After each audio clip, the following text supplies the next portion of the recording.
버스래요 우리 보고. 왜 그래? 그러니까 중국에 가서 젖은 옷 입으면 걸린다는 거예요. 아, 그런 것도 있었고 그 새끼 좀 음탐했네. 너무 이쁘니까 또 그냥 막 벗기고 싶었던 거야 그 새끼. 나보다도 나이가 어린 놈이에요. 23살짜리였어. 어린 놈은 남자가 아닌가요? 남자 맞죠? 아이고 그놈이 다 음탐한 생각을 했다니까. 네, 안녕하세요. 이철훈이라고 합니다. 저는 2016년에 자유 대한민국으로 왔고요. 지금은 대학원도 다니고 뭐 유튜브도 하면서 그럭저럭 살아갑니다. 16년도에 오셨다고 하니까 너무 진짜 까마득한 세월인 것처럼 느껴져요. 아 그래요? 16년이라고 해봤자 그래야 이제 대한민국의 정착이 7년밖에 안 돼요. 10년 되신 것 같아. 저는 꽤 되게 오래 되신 것 같아가지고 고마운 일이죠. 제가 제일 선배인가 그러면? 저는 20년 전에 자유를 찾아 가족들과 함께 두만강을 건너 대한민국에 입국한 성지영이고요. 현재 프리랜서 강사로 또 유튜브를 하는 유튜버로 활동하고 있습니다. 반가워요. 네, 20년 되셨어요? 네. 20년이면 몇 년도죠? 2004년대 직행으로 대한민국에 한 4개월 동안 한 분은 탈북을 하시고 저는 이제 2004년대 군대를 나갔거든요. 인생이 참 이렇게 갈라지네요. 여기는 제일 늦게 오신 것 같은데. 저는 2019년에 이제 북한에서 탈북을 해가지고 2020년, 그러니까 1년이라는 기간을 걸쳐서 이제 한국에 도착을 했고요. 현재 4년차 이제 대한민국에서 대한민국 여대생으로 지내고 있습니다. 아, 대학생이에요? 와, 네. 무슨 대학 다니세요 지금? 저는 지금 가톨릭 대학교 다니고 있습니다. 아멘. 아, 그렇다고 해서 천주교 이런 종교는 아닙니다. 처음에는 교사를 해보고 싶다라고 해서 이제 고등학교 과정을 끝내고 진로를 정해야 되는데 복지를 한국에 와서 알았거든요. 아, 좀 더 이게 복지 국가에 대해서 좀 많이 알고 싶다. 그리고 그때는 조금 순진하게도 이제 복지를 배워서 이제 북한에다가 복지 시설을 건설을 해가지고 내가 직접 고향 사람들에게 복지를 전하자라는 그런 근데 그거 좋은 생각이죠. 꿈을 이제 가지고 사회복지학과를 선택을 해서 갔고 조금 그래도 돈은 있어야 복지관을 끓이지 않을까 해가지고 공간 디자인도 이제 전공을 하고 있어가지고 난 가톨릭이 들어가면 일단 아멘부터 들어가는 줄 알고. 아유 제가 몰라가지고 죄송합니다. 아닙니다. 저는 이제 탈북을 사실은 어떻게 했다고 말씀드리기가 좀 애매한데 저는 보이부에 있어가지고 네. 와우 와우 와우 와우. 그래도 박수 쳐줘서 고맙네요. 저는 무서운데요? 욕하고 싸바라보고 막 이렇게 매섭게 볼 줄 알았는데 저는 이제 북한 황해도에서 이제 보이부에 있다가 정보국에 있다가 2016년에 왔는데 사실은 제가 탈북하게 된 과정이 뭐 어느 한순간에 대한민국에 대한 동경심이 생겨서 온 건 아니고요. 2004년대 제가 군대 나갔다고 했잖아요. 2004년대 군대를 이제 강원도 원산 항보이부로 갔어요. 거기 가가지고 군복무를 하는 중에 이제 우리 대한민국에서 대한접시사라는 명칭을 가지고 북한에 쌀을 들여왔어요. 식량을. 그때 이제 대한민국 국민들을 처음으로 만난 거죠. 그 전에는 제가 이제 살던 지역이 황해도 지역이라서 그냥 한국 거를 이제 미디어를 통해서 많이 알았다면은 실지 방거는 그때 처음이에요. 어땠어요? 야, 근데 그 애매한 감정이라는 게 뭐 미디어를 통해서 TV로 볼 때는 같은 민족이니까 같은 말을 쓰네라고 생각했는데 실집 이 한국 사람한테서 안녕하세요라는 말을 듣으니까 이 가슴에 뭔가 모르는 이 솟아오름이 있잖아요. 야, 우리는 같은 진짜 한 핏줄을 이은 한 민족이로구나 하는 생각이 막 여기서 막 교차되더라고요. 정말요? 진짜 그래요. 세뇌 교육을 잘 받아가지고 아주 그냥 여기서는 적개심이 있었을 것 근데 같은데. 세뇌 교육하고 그거는 달라요. 그거는 다음의 문제예요. 그 다음의 문제가 그거는 이제 남조선에서 왔으니까 이것들을 또 좀 감시해야 되겠구나 이런 생각을 했는데 아무래도 시간이 좀 오래 걸리다 보니까 대화를 많이 해요. 한국은 어떻냐 하면서 대화를 하면서 대한민국에 대한 동경심이 그때부터 생겼죠. 그러면서 이제 보이부에 있다가 또 한국에 대해서 또 알게 됐고 제가 이제 한국으로 오갔다라고 결심 먹은 거는 제 인생 터닝 포인트라고 말할 수 있죠. 2016년 8월 15일 전전 박근혜 대통령의 광복절 축사를 듣게 된 거예요. 오마야, 그거를 들었다고요? 저희 쪽에는 이제 우리 대한민국 TV가 다이렉트로 나와요. 그래서 뭐 그냥 채널 돌리다가 봤거든요. 그때 이제 재방이었는데 9월달에 남북한의 비핵화 문제 나오다가 북한에 계시는 분들, 간부들, 주민들 새로운 기준 열려 있다. 자유 대한민국으로 찾아온 장친들의 꿈이 활짝 열려 있다. 이런 대목이 나와요. 그래서 갑자기 이게 빡 하고 돌아간 거예요. 가야 되겠다. 야 대통령이 오라는데 가야 되지 않겠냐? 하고서 제 친구하고 결심 먹고 탈북을 했는데 저는 다른 분들은 이제 다 삼국으로 오셨나요? 네, 그쵸. 비행기 타고 좋았겠네요. 왜요? 저는 비행기 못 탔어요. 어떻게 오셨어요? 저는 이제 서해바다 강화도 말도로 한 6시간 동안 수영 쳐서 왔죠. 6시간을 수영 가능해요? 가능하니까 지금 이 자리에 있겠죠. 와, 진짜 대박이야. 저는 바닷가에 가가지고 10분을 허우적대는 것도 너무 힘들어요. 죄송한데 네. 제가 북한에서 알기로는 남성분들이 바다에서 6시간 있으면 소변을 못 본다던데. 아니요, 그게 그 하도 넓은 서해바다가 다 나의 화장실인데 왜 못 보나요? 그거 뭐 누가 보겠어요? 몸이 물에 불어가지고. 그거는 잘못된 정보고요. 제가 뭐 물속에서 6시간 있었다는 거는 제 이야기가 아니고 우리 해병대에서 이야기해줬어요. 발견한 사람들이. 그리고 최근에도 또 제가 온 밑에 쪽에서 또 왔잖아요. 뭐 걸어서 왔다고 하더라고요. 저도 걸어서도 왔고 수영도 했고, 왜냐면 이제 서해 바다는 밀물과 썰물이 있어가지고 갯벌이 드러나면 걸어요. 그래서 그분도 이제 걸어왔다는 게 그런 의미이고, 그래서 저는 이제 친구하고 같이 그래서 이제 수영을 쳐가지고 오다가 우리 대한민국에서 마중 나와가지고, 그래서 저는 군함 타고 왔습니다. 특별하게. 오, 나 군함 못 타봤어. 1950년도에 그 메가더 장군이 인천항으로 군함 타고 왔죠. 저도 이제 군함 타고 왔죠. 그 인천에 상륙을 했습니다. 혼자도 아니고 친구랑 같이 왔다는 거는 정말 속을 터놓고 말할 수 있는 친구가 있었다는 거잖아요. 속을 터놓는다는 것보다도 저 혼자 가기에는 좀 외롭더라고요. 친구가 가서 보이베에 가서 저런이가 뛰려고 합니다. 이런 거 어쩌려고. 그거는 제가 담당할 수 있는, 커버할 수 있는 제가 보이부 지도원이었기 때문에 이 친구가 보이부 사람이 아니에요. 그렇기 때문에 이 친구가 만약 가서 고발을 한다면 나는 이 사람의 사상을 좀 검토해 보려고 그랬다 하면 끝나요. 다 그 앞에 미래까지 다 내다본 거죠. 그리고 오는 노상에 또 혹시 하늘나라에 가더라도 혼자 가긴 좀 섭섭하더라고요. 그래서 이 친구 데려가야 되겠다. 정말 알아서 왔다는 게 정말 다행이고. 네, 그 친구도 울산에 살고 있어요. 그분은 되게 감사하셔야 되겠네요. 그분이요? 아니요. 근데 사람이 오고 나면 다 마음이 변합니다. 그래도 그때 같이 가자라고 선 내밀었기 때문에 지금 이 자리에. 제가 이 방송에서 솔직히 말씀드리는데 그 친구가 원래 사실은 탈북을 먼저 했댔어요. 저한테 속였던 거지.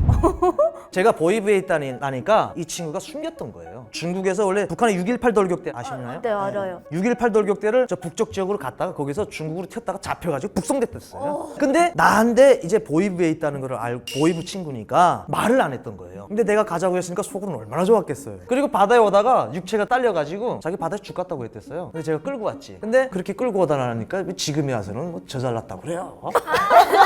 그래야 바다에서 죽겠다고 할 때 그래 안녕 하고서 나 혼자 와야 될까.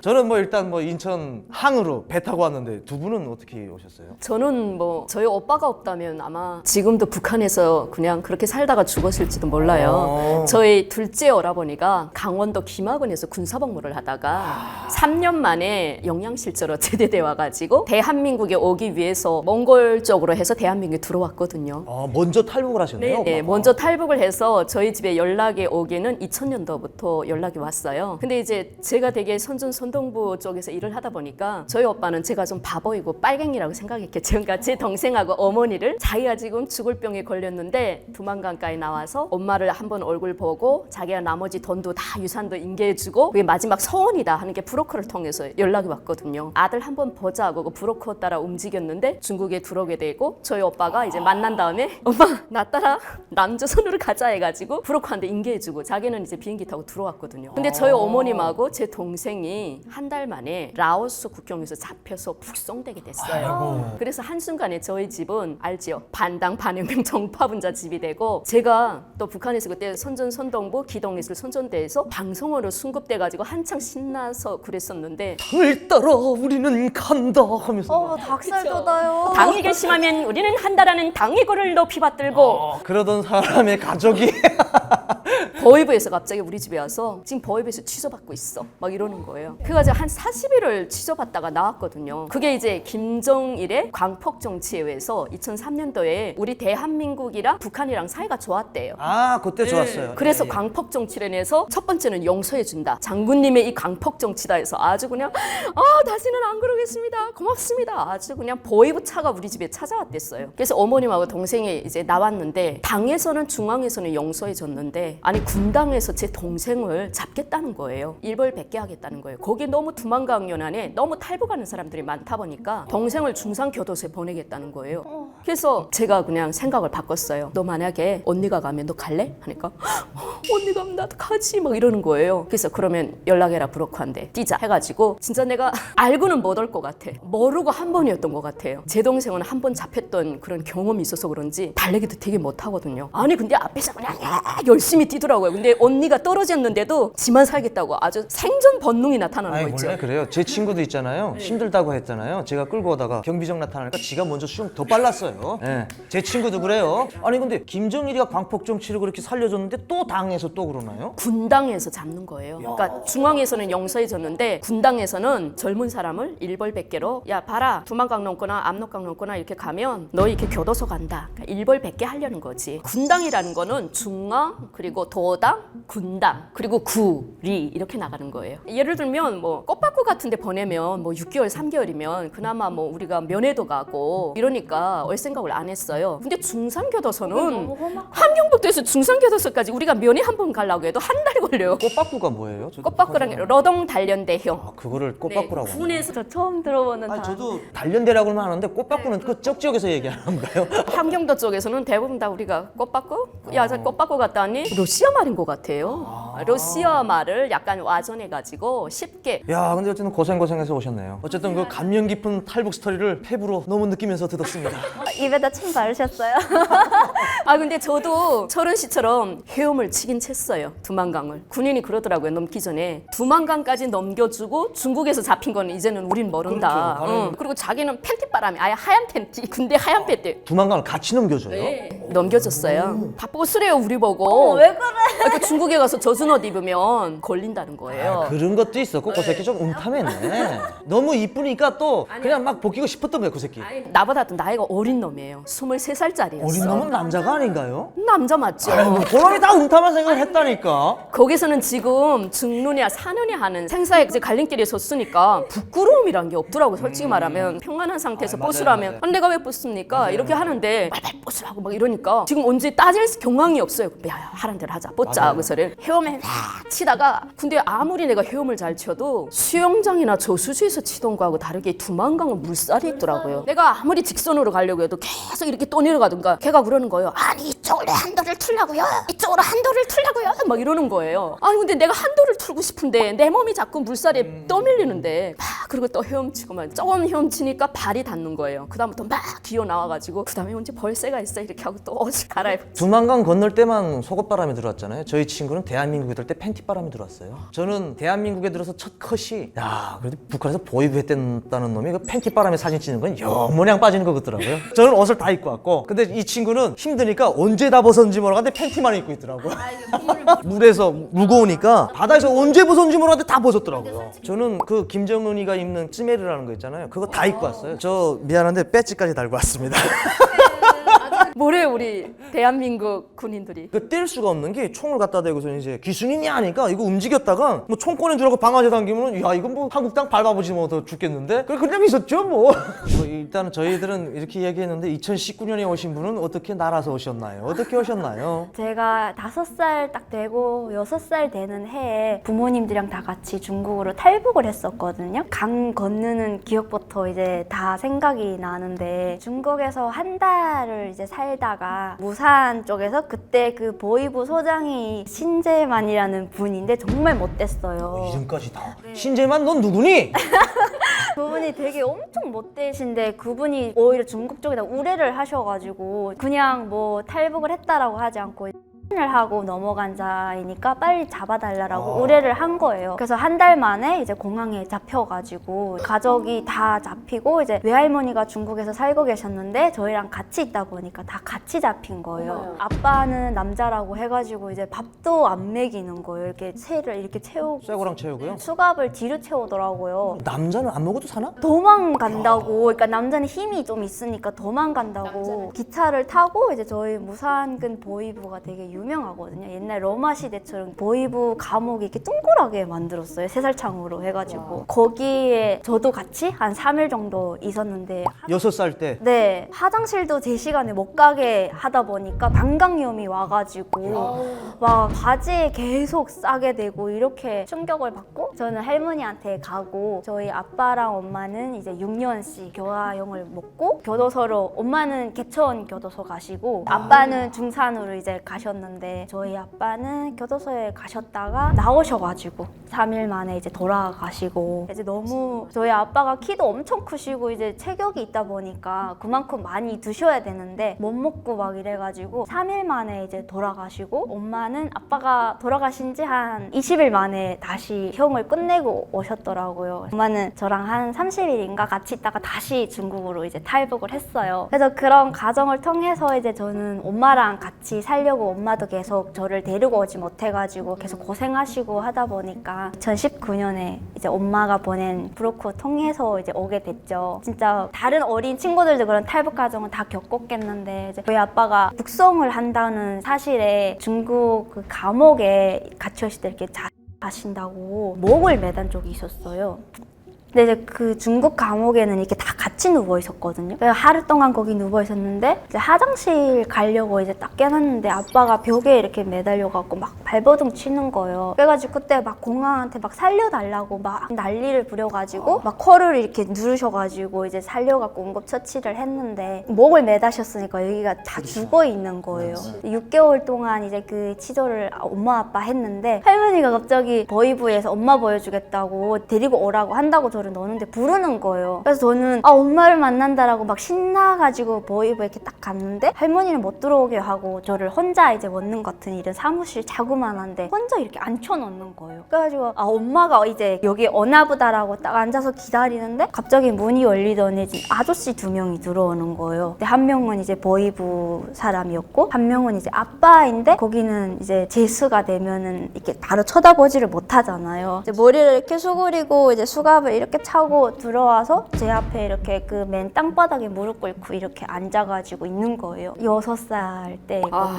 근데 이제 그 보이원이 이렇게 물어보는 딸 앞에서도 거짓말 할 거냐고. 아빠를 앉혀놓고 이제 저를 이렇게 앉혀놓고 아빠한테 물어보니까 아빠는 저를 얼굴도 못 보고 그냥 이렇게 수그려갖고 이렇게 눈물만 뚝뚝 흘리시는 거예요. 그러니까 한 몇 분 동안 이야기를 안 하니까 보이원이 이제 아빠를 말을 하라고 구들발로 이제 머리를 차는 거예요. 딸 앞에서? 네. 근데 이제 머리를 차니까 이제 아빠가 이렇게 쓰러진 거예요. 근데 또 이렇게 옆으로 이렇게 뚝 쓰러졌는데 머리는 이제 구들발에 맞아가지고 이제 쓰러지고 목은 한다고 이제 매달려갖고 이게 다 죽은 게 이렇게 딱 보이는 거예요. 그래가지고 그때는 뭐 진짜 보이부원이 어떤 사람인지도 몰랐지만은 막 의자에 일어나가지고 이렇게 다리 붙들고 내가 정말 잘못했다고 이제 아빠 때리지 말라고 막 그렇게 사정을 했었어요. 그래서 아빠가 이렇게 쓰러져가지고 이제 일어 못 나니까 진짜 이렇게 목덜미 이렇게 잡아가 줄줄 끌고 나가는 거예요. 그래가지고 그때 이제 엄마가 형을 인정을 하고 각자 6년씩 이제 먹고 교도소 이렇게 가신 거죠. 그래가지고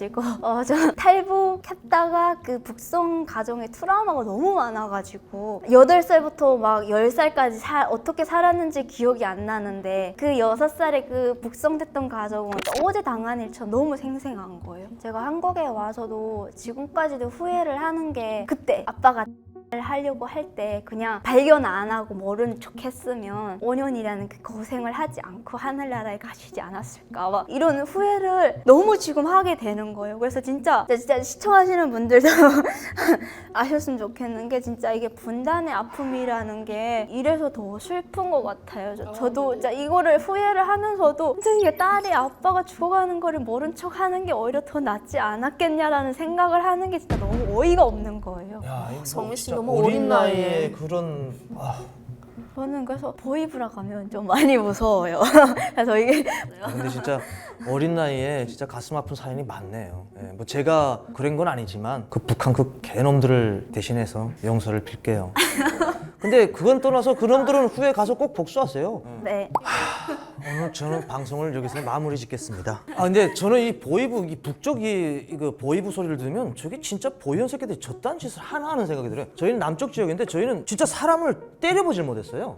아니 저희는 탈북하는 사람이 없잖아요. 저희 쪽에는 예심처라고 따로 있어가지고 전문 이런 쪽을 다루는 쪽이 따로 있거든요. 저희는 이제 정보과라고 해가지고 이제 북한 주민들의 동태장약을 하는 거지 뭐 이렇게 탈북했던 사람들 뭐 데리고 와가지고 근데 북쪽 지역에 들어보면은 보이부 쪽이 가장 악랄한 것 같아. 네. 이런 이야기를 하면은 내가 욕을 또 얼마나 또 먹을까? 난 정말 걱정스러워 죽겠네. 얼마나 먹어야 되는 거야 도대체 난 욕을.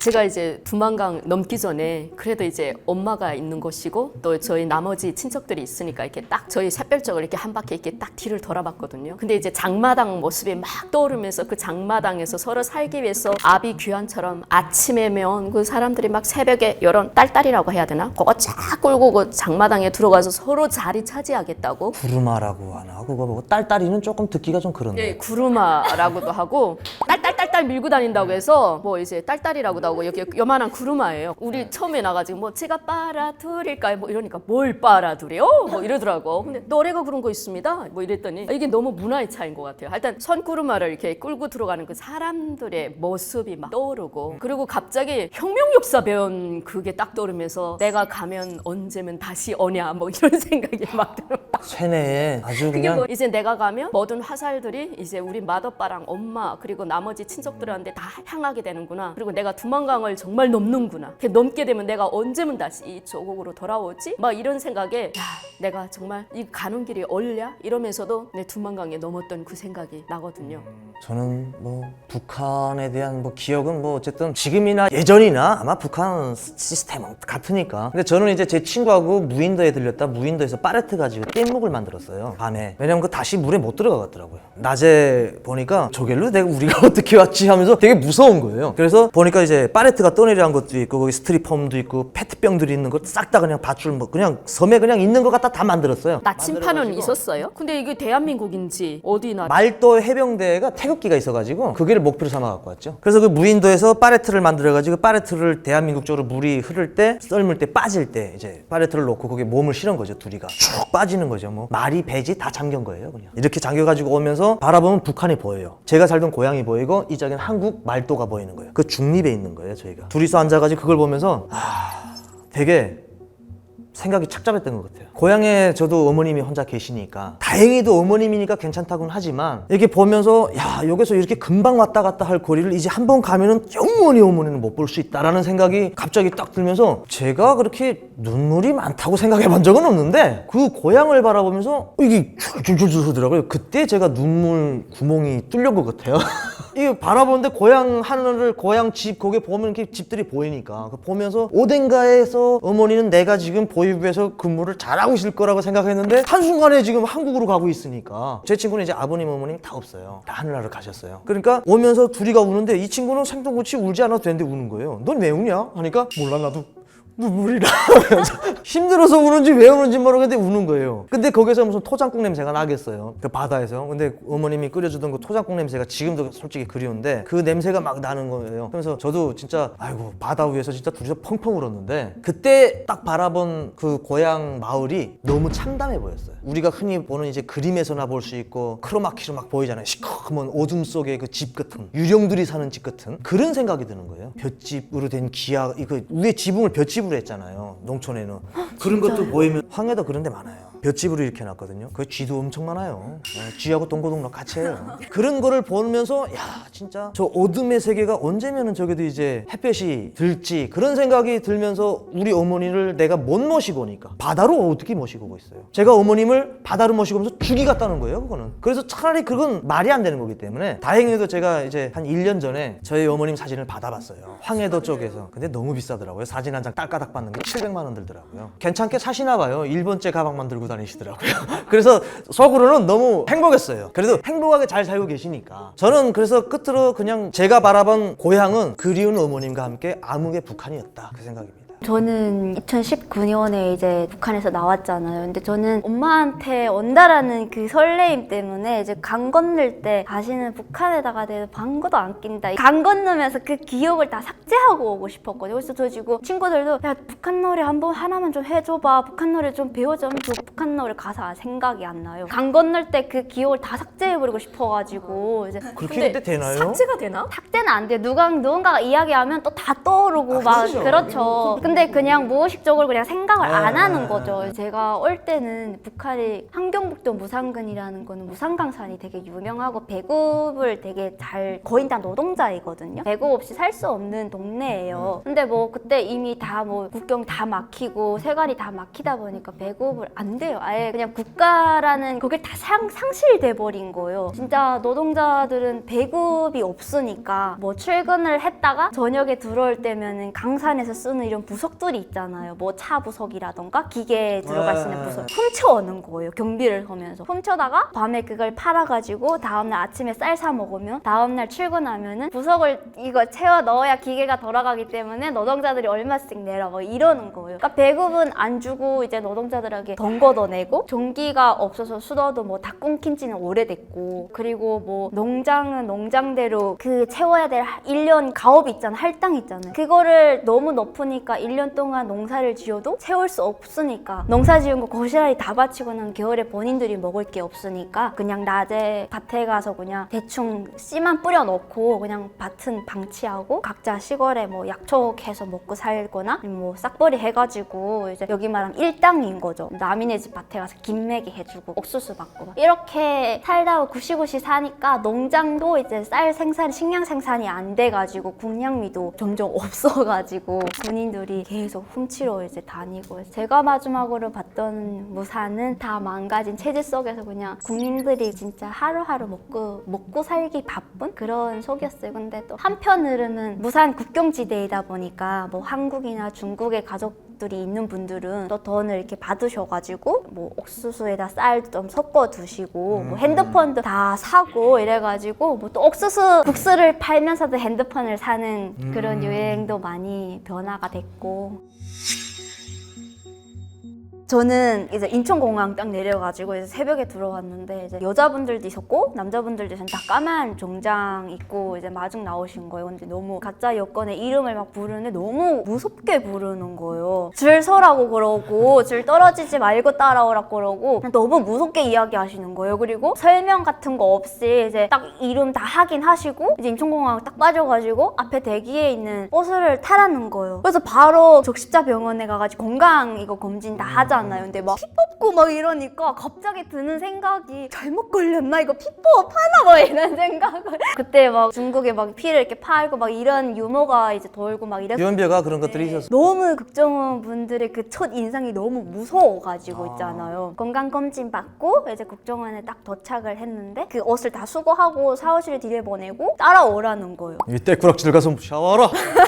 원래 국정원에 들어와서 계시는 분들이 이제 막 나오셔가지고 샤워하는 거 안내해 주시고 그리고 딱 가는데 벗으세요 막 이러고 샤워하세요 이제 이렇게 하는 거죠. 샤워를 하고 정신을 차리고 이제 딱 들어갔는데 이거보다 훨씬 큰 건물에 가는 거예요. 근데 세 줄로 이렇게 여자들이 서가지고 옷 넣어주는 거예요. 그 국정원에서 입을 수 있는 옷들을 여러 가지를 넣어주고 화장품도 넣어주는데 너무 진짜 국정원이라는 게 저는 그냥 조사하는 데인지도 몰랐어요. 누가 말해주는 사람도 없었고 전혀 몰라. 무서웠다잖아요. 그러니까 그때 나왔던 안내하는 이제 국정원 직원은 되게 카리스마 있겠나 진짜 보네. 여자분인데 있잖아요. 까만 정장 입고 선글라스 이제 딱 쓰고 마스크 이렇게 딱 쓰고 있잖아요. 얼굴도 몰라요. 너무 무서웠던 거니까 얼먹어가지고 그리고 비행기 타고 한국에 왔다라는 그게 어리벙벙 해가지고 그래서 그때는 저 국정원 사람들 봤을 때 그런 생각밖에 못 해요. 그리고 조사를 하잖아요. 그 조사라는 말에 북한에서 봤던 그런 조사라는 생각이 너무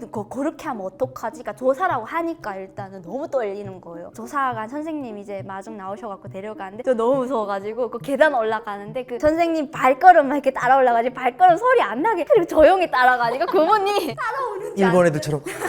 따라오는지 뭐 안 따라오는지 몰라가지고 쑥 돌아보는데 저거 뒤에 있으니까 아이 깜짝이야 안 따라오는 줄 알았잖아 이러는 거 너무 무서워가지고 그 조사라는 단어 하나에 그래서 딱 들어가가지고 긴장돼가지고 이렇게 앉아있는데 연예인들 중에서 누가 제일 좋아해? 이러는 거예요. 제가 긴장하고 있으니까 좀 풀어주시려고 있잖아요. 그때 들어가지고 국정원 조사랑 북한 조사랑 훨씬 다르구나라는 거를 엄청 놀라가지고 그래도 인천공항에 들어올 때 눈은 안 싸맸죠. 아니요 눈은 안 싸. 저는 군함에 올라타기 전부터 전부터 해병대가 마중 나왔을 때부터 눈을 싸매고 포박하고 총 갖다가 이제 배에다 가판에다 머리 갖다 짓대기고 총 갖다 대고 해가지고 처음 인상은 상당히 안 좋았어요. 해병대에서 진행하는 그런 방식이겠죠. 이제 귀순자가 오면은 어떻게 해야 된다는 절차가 있고 방법이 있겠지만 귀순을 한다고 했는데 그렇게 했어요. 이 사람들이 올라오면 이제 몸을 수색을 하는데 제가 신분증이 있었거든요. 군인 이제 보이부 신분증에 이제 긴급수상증 그리고 여기 칼이 손칼 요만한 게 차 있었어요. 그래서 그런지 모르겠는데 그 가판에 배가 이렇게 쫙 달리는데 거기다 머리 틀어박고 총 대고 있는데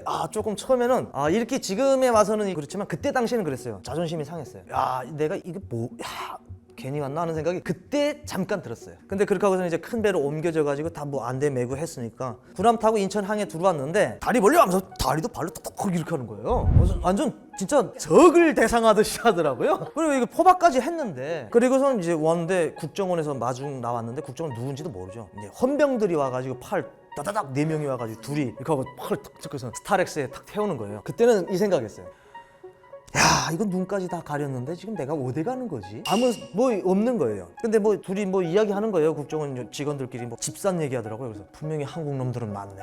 왜냐면 보이부 같으면 그런 얘기 안 하는데 그리고 저희는 이제 지하 주차장으로 들어간지 모르는데 어쨌든 지하로 들어갔어요. 왜로 하는 소리 들려온 거 보니까 지금이야 생각하면 지하 주차장이에요. 들어가가지고 이제 엘리베이터 타고 올라왔는데 딱 올라오니까 안대를 풀더라고요. 보니까 이제 머리에 흰서리가 내리신 국정원 직원분들이 쫙 서 있는 거예요. 쫙 서 있는데 딱 들어가니까 안대 풀면서 한 사람이 그러더라고요. 대한민국에 오신 것을 환영합니다.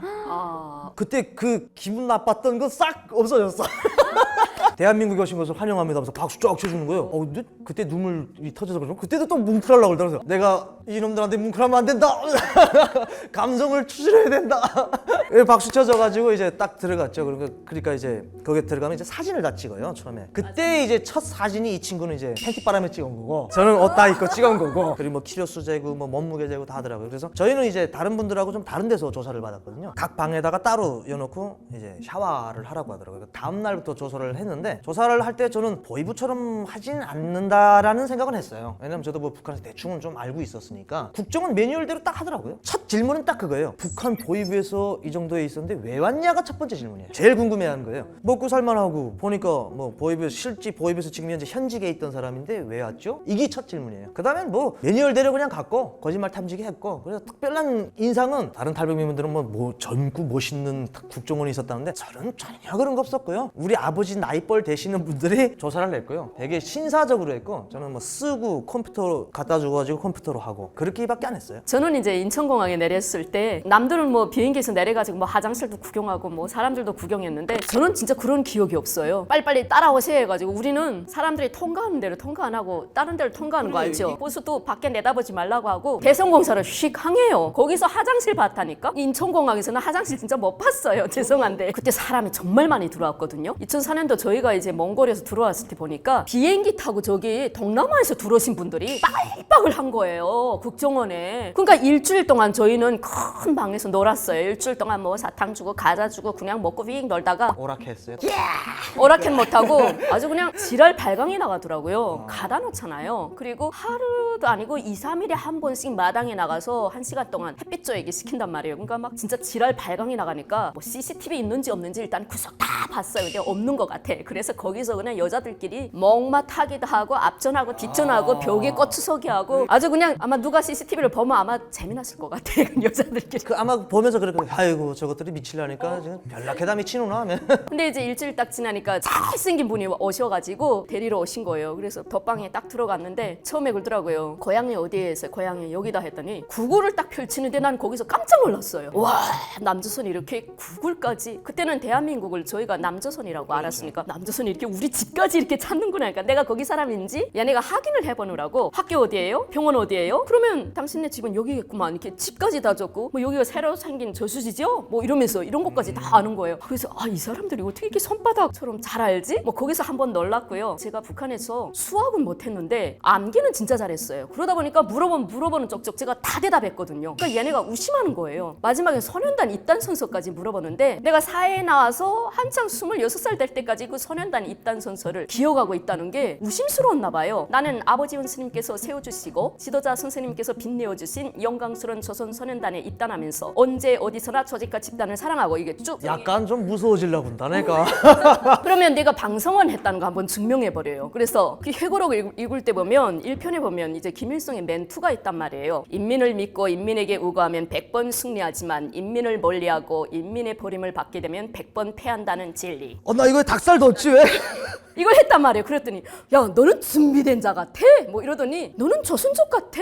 뭔가 대답을 너무 똑부러지게 잘하고 이러니까 넌 좀 조선족 아니야? 너 솔직히 말해. 막 이러는 거예요. 마지막에 나보고 율동체조까지 너희 지금 북한에서 율동체조가 한창 유행이지 그걸 해보라는 거에서 싫습니다. 싫습니다. 네. 아 그거 좀 창피합니다. 뭐 이랬더니 아니 그거 안 해보면 나 조선족이라 해요. 그래 할 수 있다고 있어. 딴딴딴딴딴따단 딴딴딴딴 이것까지 내가 하고 마지막에 아마 나 심심하니까 가지고 놀았는지는 모르겠는데 아무튼간 아주 기분이 그땐 되게 안 좋았어요. 그래서 조사를 다 마치고 나왔는데 마지막에 나보고 애국가까지 불러버려요. 그래서 애국가 또 했어요. 아휴, 어쨌든 끝으로는 우리 국정원분들은 대한민국에 오시는 북한 여성분들한테는 잘생긴 사람들만 보내나 봐요. 북한 여성들의 마음을 다 산란하게 만들어 놓고 말이야. 아유, 오늘 너무 재밌었습니다. 철은 씨가 그렇게 두만강도 아니고 바다를 와, 난 정말 그 연기에 정말 탐복했고 또 우리 성희 씨가 6살 어린 나이에 그런 아픈 상처 겪었다니까 와, 정말 가슴도 아팠지만 또 이렇게 알게 되니까 너무 즐거운 시간이었던 것 같아요. 어찌 보면 저 인생 선배님이도 하고 또 이제 같이 또 이렇게 이야기를 하게 돼가지고 너무 좋았던 것 같아요.